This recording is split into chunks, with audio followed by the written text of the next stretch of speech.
As a further illustration, I feel I'd like to say a few words about babies.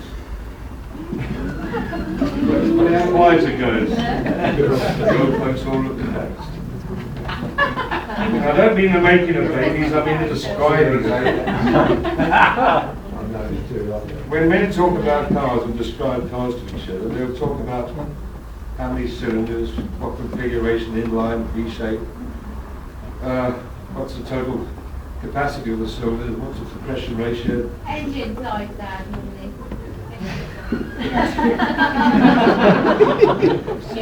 And how many cylinders, the number of valves it has, time from 0 to 60, all that sort of thing. At the end of it, you get a rough idea of what's going on with that car. A woman will say it's a certain colour and doesn't have enough seats for one or two baby seats. Now, when a woman describes a baby, it's a similar sort of thing. Now, Rob, you need to get to know this one, because if ever you are having to describe to a woman a baby, either yours or somebody else's, you've got to get this right. They want to know the birth weight in pounds and ounces. They want to know the length in inches. They want to know if it had any hair at birth. If so, what colour? Was it straight, was it curly? They want to know if it was streamlined or did it have a wheel? They want to know how long the labour was. What type of birth? And there are a few technical terms that are quite useful which you can throw in, sort of things like, what is it? Oh, epidural, C-section. I think. You don't know what it means, just, pop it in somewhere. It sounds like you know what you're talking about. So there's some huge differences between men and women. And this creates a lot of pitfalls. For example, Rob, if you are ever asked by Emma if her bum looks big in this dress, Say no.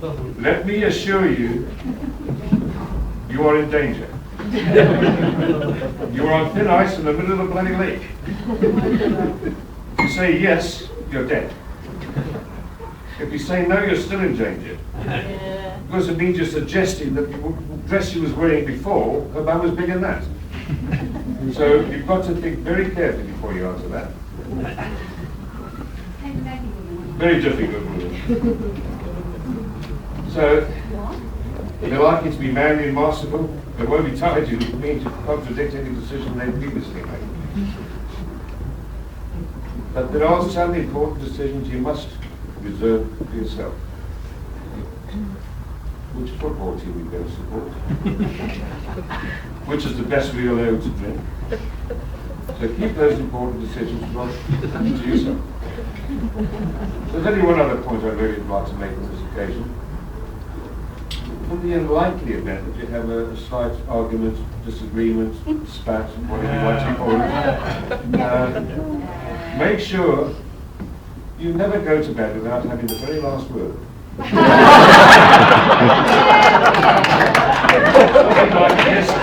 Whatever you say, darling.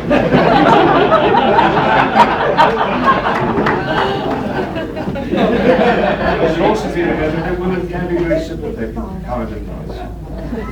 And it brings me to this story about this chappie. He was on a golf course and he had a very low average day. And spent a lot of time looking for his balls in the bushes. But he's quite lucky in finding a lot of other people's balls that he picked up, stuffed them into his trouser pockets. And his car wasn't doing too well either, so he was going home in the bus. And he sat down next to this gorgeous blonde and all he did, isn't it? She kept looking down at all these lumpy things in his trouser pockets. Looked and looked, and he said, "It's golf balls." But she still kept looking at him. And eventually he said, "Is it as painful as Tell's elbow?"